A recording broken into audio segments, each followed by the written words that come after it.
Peace, peace, Goddess Nefersoul here to align those chakras. We're going to be doing a general reading.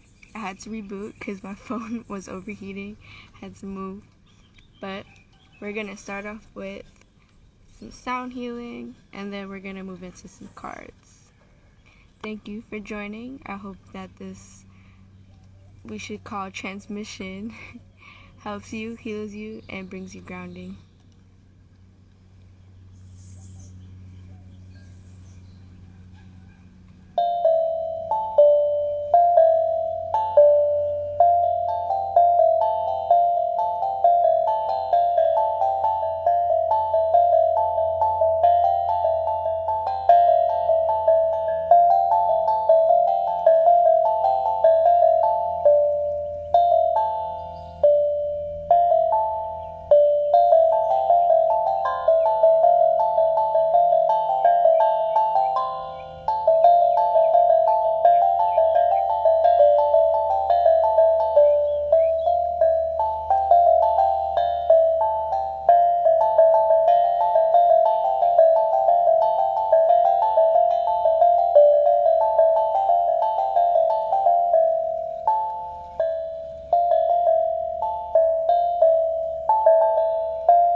Okay. I hope that you guys can see me well.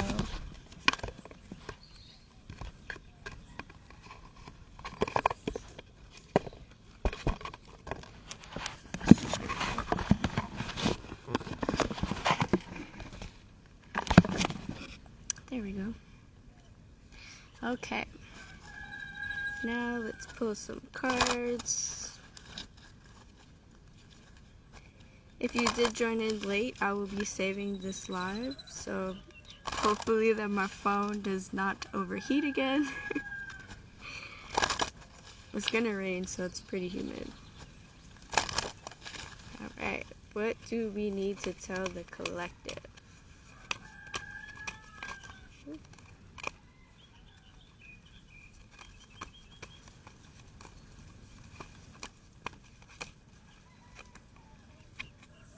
Okay, we have Queen of the Darkwood Elves, which is premonition, foreshadowing, and mystery. This makes a whole lot of sense, seeing that we are in Pluto retrograde, we are coming into eclipse season, and we are also coming into a full moon in Sag. So there will be a lot of things being revealed, and there's a lot. Sagittarius is also about information, knowledge, so we'll be learning a lot of knowledge right now. There is a lot of ascension that is going on. And of course, Ascension joined in as soon as I said that, so divine synchronicity. So yeah, a lot of things are going to be being revealed to us right now. So definitely, do your best to stay grounded and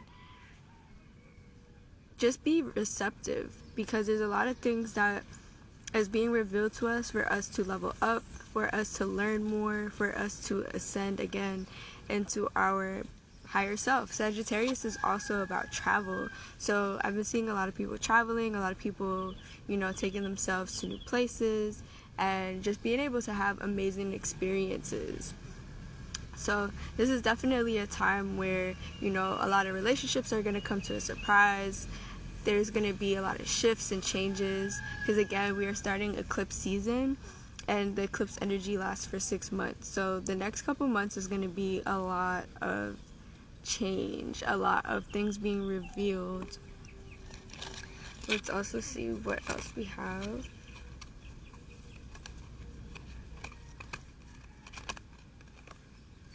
We have the wild hunt, excitement, frenzy, and journey. So like we just said, there's a lot of travel that's being done as we're being brought into the Sagittarius energy. We're also moving into Gemini. So I feel like that's why, a lot of these mystery and forbidden things are going to be coming out. And not even necessarily forbidden, but just things that we may not have even known was there. A lot of information, I feel, is going to be coming out. A lot of things are really changing right now, and a lot of it is going to come with the travel and the need of movement, the need to explore and to ignite your soul and to allow yourself to really be able to experience new things. And the thing about this card, the Frenzy card, is it's going to be a roller coaster. So, and again, we're coming into Mercury retrograde, so it makes sense, that plus Pluto retrograde, everything's just calling us to slow down, to back up, and to really allow ourselves to see new perspectives. So allow yourself to travel, whether it's even local. Go for a walk, go for a mini adventure in areas that you may not have been before, because there's a lot of information that's coming through. And I do also appreciate, the aspect of the dark and the light here. So there's a lot of balance between the ego, the shadow self, the light body, and the higher self. So how can we be more receptive to what life is offering us right now? How can we bring ourselves to a place of grounding in the roller coaster, which is, the frenzy, the travel, the journey? It's okay for things to shift. It's okay for things to change. It's okay for us to end up places that we may not have known that we would be. That's just a part of life. So yeah, the energies is definitely supporting us with that right now. And what was pointed out to me was the Frenzy card is also a 9. So there's a lot of endings happening right now. So how can we allow these retrogrades, I should say, to bring us into new beginnings? Because Pluto also rules rebirth. So how can we allow ourselves to start over? How can we end cycles that we no longer want to live through? How can we end, mental spaces, spiritual spaces, and just all the things that doesn't serve us anymore? How can we bring ourselves to a new beginning? And we got dream time and creation. So that means that a lot of this information that a lot of you guys are seeking is going to come to you in the dream state. So A lot of you may not know, but dreaming is really astral travel. And during astral travel, depending on how much you've worked through and how much you are exposed to, how much you're open to, your dream state, you're supposed to go beyond the fourth dimension, which is beyond this earthly plane, and go above and beyond. So once you've brought yourself to that place, you're able to have way better prophetic dreams. You're able to have more meaning and to be able to travel and download things, to work with spirit, work with your mental self, be able to really work on your subconscious. So definitely write down any dreams that are coming, have some sort of significance to you in your dream world, because a lot of it is coming through to help you heal. Like, literally in my dream last night, I had so many people that I haven't spoken to in a really long time, or people that I'm not cool with anymore, that was in my dream. And in the dream I was packing, and then literally as soon as I was done trying to dissect some of that, I ended up dropping my crystal that the first crystal I ever got, and it shattered.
Into getting things, and when we feel like we're doing a lot and we're not receiving results, we tend to look at it like we're not doing enough. But everything is in divine timing, so everything has to be exactly the way it's supposed to, which is at a flow. So sometimes that requires us to also do less. Sometimes we need to work on ourselves. Sometimes we need to slow down and allow everything to just work out the way it's supposed to. And everything doesn't require a lot of heavy work. Some things require us to literally just be, to heal, to slow down again, and work on ourselves, to allow ourselves to flow like water, to not try so hard to do things. There should always be a balance. You should never be doing too much. Everything needs to be exactly when it's supposed to be. So maybe this is a time for you to clean, to take care of yourself, to tend to yourself, to get a massage, go to a spa, and just really learn to have more faith. I would say this card is about having more faith and belief in yourself, in the universe, in your spirit guides, or whatever divinity you believe in. Everything doesn't require action. Some things require us to release energy, to release blockages, to release anything that may be hindering us from progression, which is hard in this society because we're always taught to do, and to always do for others before we do for ourselves.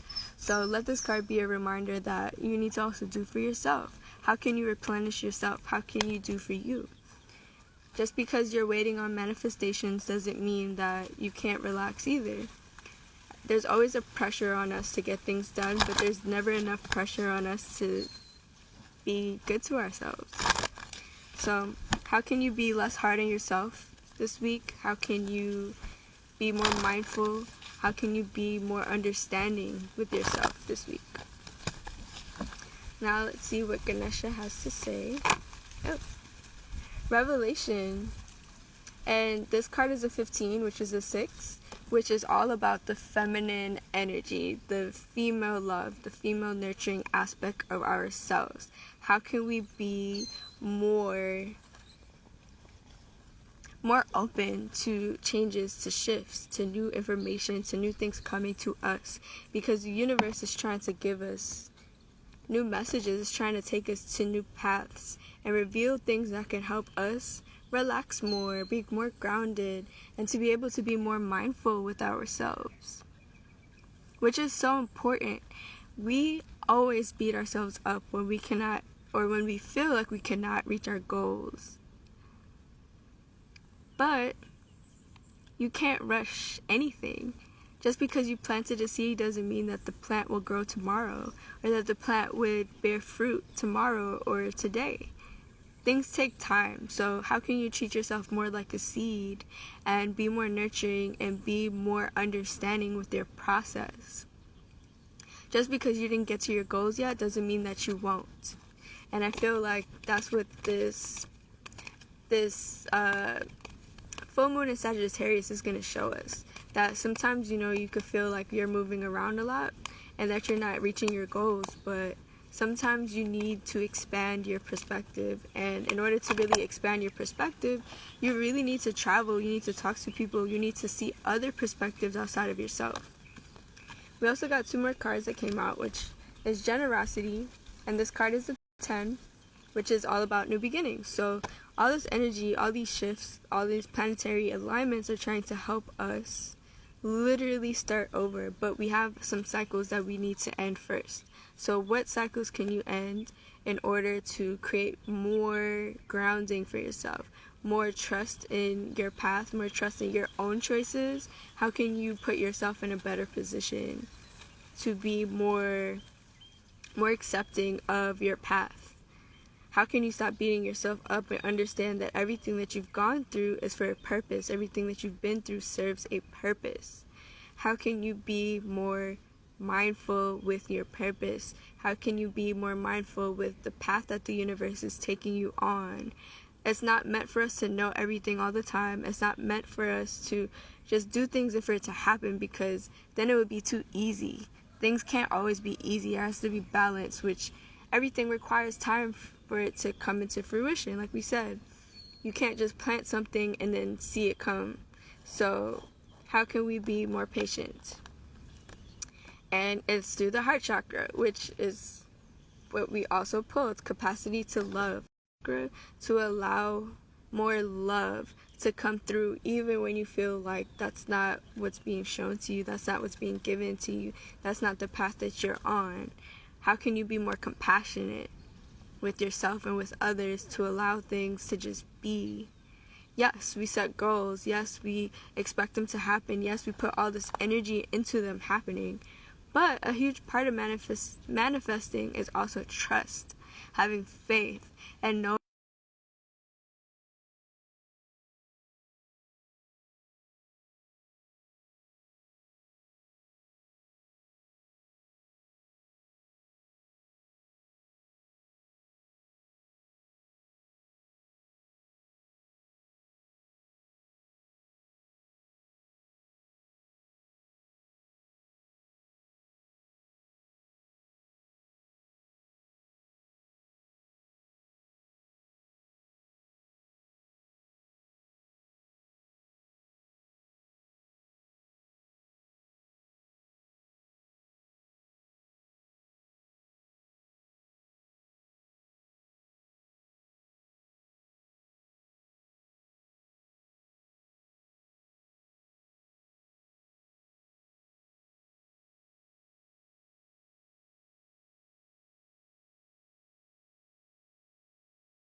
There's retrogrades, and everything is literally just trying to show us how to be more loving, understanding, and being more acceptance, that no matter what your path is like, no matter what you've gone through, that you deserve amazing things, and you deserve all the things that are coming to you, whether that's negative and positive. But it's all a perspective. You could turn anything negative into a positive.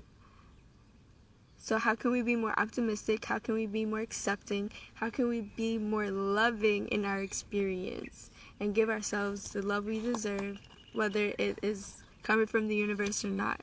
It's up to us to choose happiness. It's up to us to choose things that bring us to happiness. And it's up to us to create a world that we appreciate, that we love. It's not really up to us to continue to focus on negative things. Yes, you need to process the negative emotions in order to get to these positive places, but there's also this, the aspect where we do focus too much on negative outcomes, and we don't have enough faith and belief in ourselves. So, again, this is a reminder to bring yourself to that place where you're in more gratitude, you are in more unconditional love, and you allow yourself to just be, regardless of what that means, regardless of what other people say, regardless of how other people see you. It's your life, it's your path. You chose to come here, you chose the things that you chose, and everything is always going to be okay, everything is always going to work out. So how can we be more understanding and more compassionate to ourselves? And I'm going to end off with a little more sound healing.